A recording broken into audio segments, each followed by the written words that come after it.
Warning, spoilers.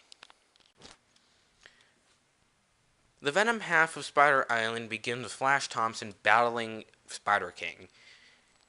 He defeats him and sends him to the base.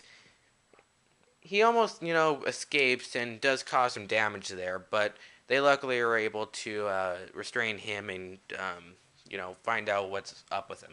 They learn that he is actually Steve Rogers, and uh, they tell Flash that he has to go undercover as Spider King by using the symbiote as a disguise. And, he's obviously going to go with it. And so for the Spider-Man half of the story, Venom is going around pretending to be Spider King. And in the next issue, we have Flash being told to go after Flash Thompson, not Flash Thompson, Eddie Brock, who is going around curing people. So Flash goes to find Eddie, and Eddie is preaching, talking about how he was given this gift for a higher purpose, to cleanse the earth, and when Venom shows up, he goes crazy and starts attacking him, saying that what this suit is not an alien, it's a monster, and Flash is saying you're freaking crazy, man. And the fight's actually really good. It's a fight that I've been waiting for ever since they announced who the new Venom was, and when I read the first issue, I was really hoping to see this fight.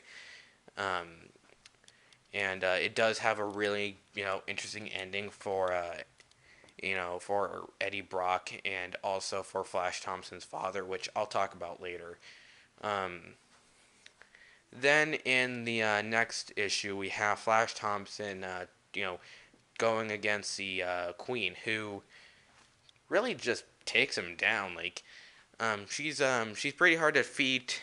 She kind of whoops his ass, and luckily he does get some help though from Steve Rogers, who is now cured, and you know, helps takes her down. She ends up mutating though into the giant spider monster that Peter and Kane would deal with in Spider Island though. Um, so yeah, the rest of that is told in the conclusion of Spider Island. Then we have the final story in Spider Island, and in that story, he's kind of going around, and in that one, it's more of him just kind of losing it. He just loses it in that story. Like, what happens is that this guy's going around, and he accidentally kills this mother and daughter, and he just goes. Flash just loses it. He just goes crazy, like he goes all Venom on him, and he chases him, and when he catches him, he freaking he uses his Venom tongue and beats the living shit out of him with it. Like, he grabs the tongue, wraps his wraps use it to wrap his neck, and I think he actually like either headbutt him or ate his face. I have no idea what he did, but it kind of shows more of that Flash.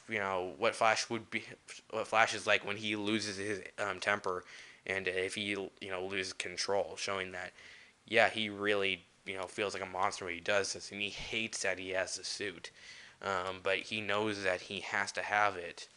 Um, Especially in the anti-Venom story, where he battles Eddie, and the only way that he defeats him is because the Venom suit actually bonded with anti-Venom, and it becomes full-on Venom. Like, he's back saying what, yes, we are back, home sweet symbiote, and Flash, knowing that he can't let this happen. If he lets the symbiote take control, eventually what's left is the cure will be gone, and he has to convince it. Even though he really doesn't want to, he hates that he has the Venom suit. He hated having it. He hated that he would get angry, and he didn't want to feel like a monster. But he knew that if he let that suit go, lives would be ruined, which kind of continues the whole him becoming more of a hero. Willing to make the big sacrifices, and then we have the story with his father, which has like I have to say it was one of the most tragic endings I've read because he goes like his dad was in the hospital after the end of issue 5, and he goes to his father. His dad tells him that he is sorry. He is sorry for what he's done to him in his childhood. He hates what he's done. He says, "I didn't deserve you as a son, and I hate that I was like this. I hate that I had to be like you had to deal with me for the for your whole childhood. That I've been a bastard to you." And it was a really nice moment and very tragic, especially since this would actually be the last words that he would ever really say to him, since he dies in the end of the issue. Um, we also kind of get more stuff involving his relationship with Betty, which I thought was pretty good. The artwork is pretty good. The same artwork that was in the last volume, um, except for the um, except for the last issue though. It was done by a different artist. I can't remember what it is. I'll freaking check the book. Yeah, but the artwork there was okay. Not as good as the first two artists, but still pretty good. And the artist for issue 9 was Stefano Caselli. I think that's how I'm saying. I think that's how I'm saying it. I'm sorry if I mispronounced it, but yeah, like the artwork was okay there. Now, Spider Island as a whole is a pretty good book. If you're a fan of Spider-Man and Venom, or just a pretty good book that you could just sit down and read, I recommend picking Spider Island up.